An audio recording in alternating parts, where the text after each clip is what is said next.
Gikan sa Christmas hangtod sa Kwaresma, muending ta sa Pentecostes, anhin nato dinhi makita nga sakto gyud ang doktrina sa simbahang Katoliko nga usa ka Dios, tulo ka personas. Ang Espiritu sa Dios ni kunsad tungod kay gipadala ni Kristo. Nya si Kristo mikunsad sa dinhi sa yuta tungod kay gipadala sa Amahan. Nya ang Amahan maoy nagpakita sa katawhan sukad pa pagsugod niadtong panahon ni Moises og nagpaila nga siya maoy nagbuhat sa tanan. So nagkahiusa na ning tulo ka personas. Usara sila pero tulo ka main functions. Ang Amahan ang nagbuhat, creator, ang Anak ang manluluwas, the Savior, og ang Espiritu Santo maoy magbalaan nato, sanctifier. Kanus aman ta mabalaan kun maliwat ta ni Kristo. Matod pa ni Kristo sa Ebanghelyo, ingon nga gipadala ako sa Amahan, ako kamo usab ako sad mong ipadala. Nya kinsa tong mosunod sa iyang mando mahimong balaan. Nilingi ay mong tupad. Namusta man karon balaan na ka. Ang wa mulingi mga sadan. Kanus aman ta mabalaan basta magsigitag sunod sa isulti sa ilamdag sa Espiritu Santo. Kay ang Espiritu Santo sanctifier man ni siya, tigbalaan. Mao na nga kun mosunod ta niya, di gid ta masudlag yawa. Espiritu Santo, naras pong Santo, mahimo gid tang santos. Nakaron unsa may isulti sa Espiritu Santo nato? By the way, unsaon man nato aron ang Espiritu Santo mosulod nato? Kibaw mo? Wasan mo kibaw? Imo gina siyang sangpiton. Naa naman siya nato, pero imo gid siyang sangpiton.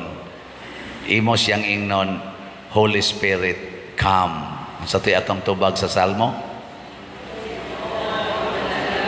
ang imong espiritu og bag-uha ang naong sayuta.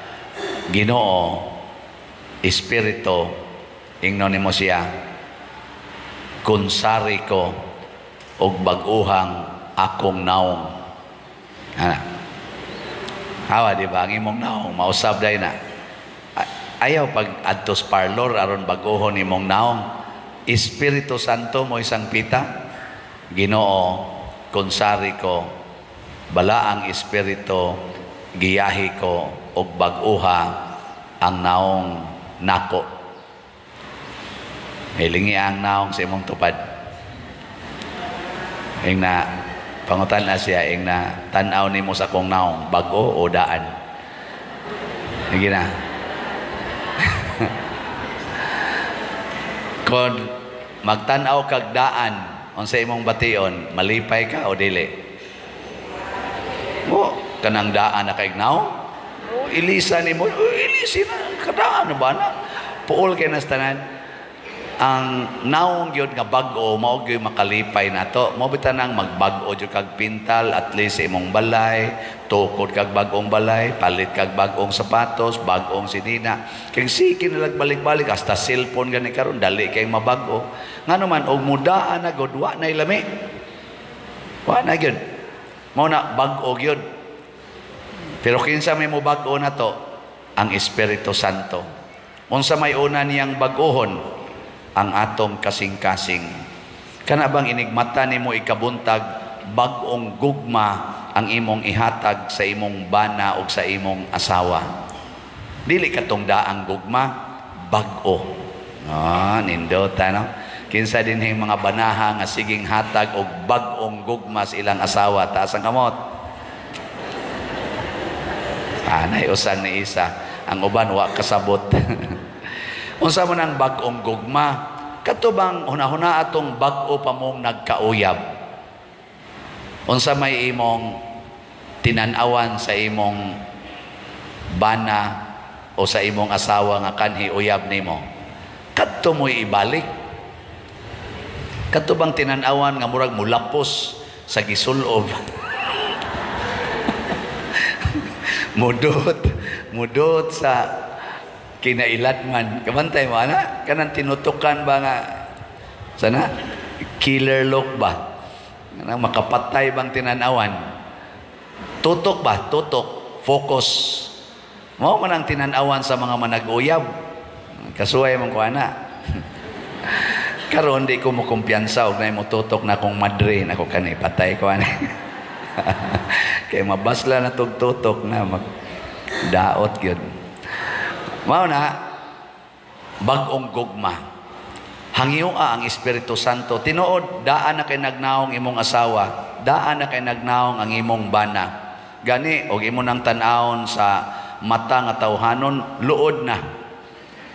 Pero hangyo ang Espiritu Santo, bag-uha ang akong naong. Asos musude na sa imong kasing-kasing ang gugma, mura dayon kag magpanikad, no? Murag nindot kayong gakso, nindot kayong istoryahon, nindot kayong duolon. Pero dili ganin nimo sangpito ng Espiritu Santo, ang espiritu sa demonyo mo'y musud nimo. Nya unsa may ihatag sa espiritu sa demonyo, gubo niya ang imong relasyon ni anang maong tao. Gubon. No? Mag-adam gyud kawa nay lami.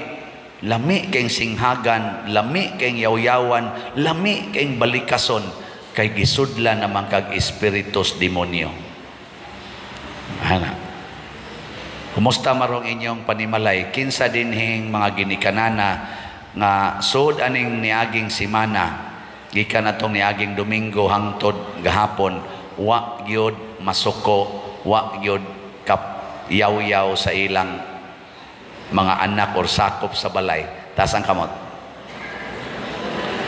Ha? Wa gid ay mo.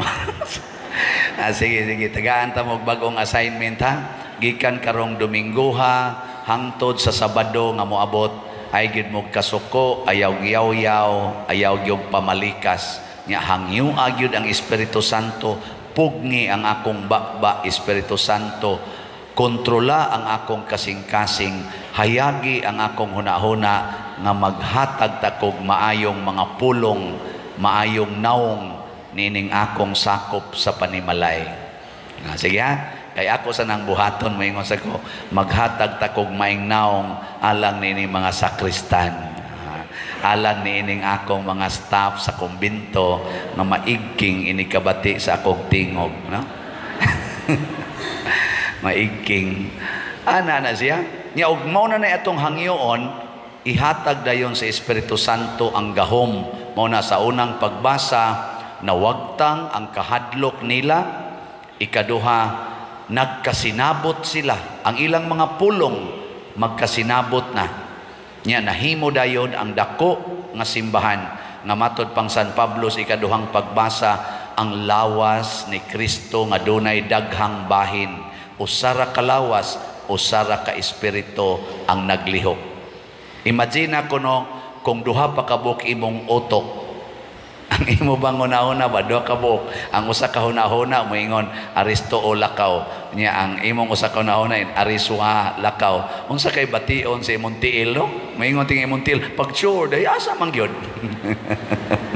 Pero kay usara man ta ka hunahuna, usara ka sulti, ang tibok lawas musunod. Nya unsa may mahitabo di ay kunaan na nato ang Espiritu Santo, mabag-o ang atong kinabuhi, ma-promote gining gitawag natog oneness or unity, ang pagkahiusa sa tibuok katawhan. Mao bitaw dinhi sa atong parokya mga igsoon, naa gining atong baligyag slots. Mao ni ang unang pamaagi aron mo makakita nga gilamdagan ba mo sa Espiritu Santo or wala. Katong gilamdagan sa Espiritu Santo, madasigon kay mo palit og slots. Katong wa lamdagi, maggumbol kada kabating, nasad slot, nasad. Mailan man ako dire, kanang ina ko, nanatay slots. Ang katong gilabdagan sa Espiritu Santo, mukatawa, maana. Murag mo ana pa gani, mukatawa. Ang katong uban mo, ana, muawap ang naon. Na siya. So, tibuok kalibutan. Siya may nagkontrol sa tanan, gahom man ni siya ang Espiritu Santo, tudluan taniyas kamatuoran. Idiscovery ang kamatuoran. Unsa may na-discovery ros kalibutan nga kamatuoran nga di kinahanglang butangag wire ang kanabang makigstorya ka ba? Sa una, singgitan man to nimo, sa mahimo ra to tawagon to nimo tuas layo basta naalay wire. Karon na-discovery nga wa di ay wire, pwede na di ay ta maka istorya. Di ba karon di mga cellphone mo no? Unya, salamat sad sa mga nalamdagan sa Espiritu Santo, nakadiskubre, naghimo silag mga networks nga atong gitawag na karog social media networks. Nya usa niini kaning pinaka number 1 tingali ni kaning sana Facebook, YouTube, Google, Instagram. Kana bang usa lang nimo ka-click mag-abot na mo. Tanawa, unsa ang Espiritu Santo? Pero ay pagkumpiyansa kay kundi ta mangayo sa Espiritu Santo og lamdag, magamit sad ni siya sa yawanon nga mga buhat. Magkahiusa sa pagbuhat og yawanon. Nindot kayo kay dinis atong parokya naa natay mga nakighiusa nato nga gitawag natog mga online parishioners. Gawas ninyo nga mga territorial parishioners na atay mga online parishioners. Nya tungod ani nila mga online nga nagsigig sunod nato, magsigig like, magsigig subscribe, maminaw gyud misa, nya tiwason gid nilag paminaw, hastang mga advertisements ilang dawaton, ila ra gyud nang ialaw kay nahibaw sila nga kining YouTube, labi na kining YouTube platform nato or channel, generous ni sila, mo-share ni sila sa ilang income.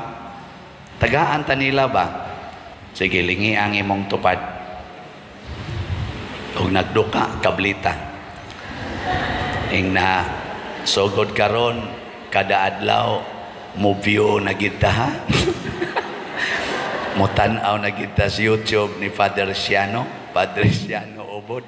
Kay ang atong pag-view nagtabang sa simbahan, nagtabang sa atong pag-promote og kahiusa. Manindog na ta.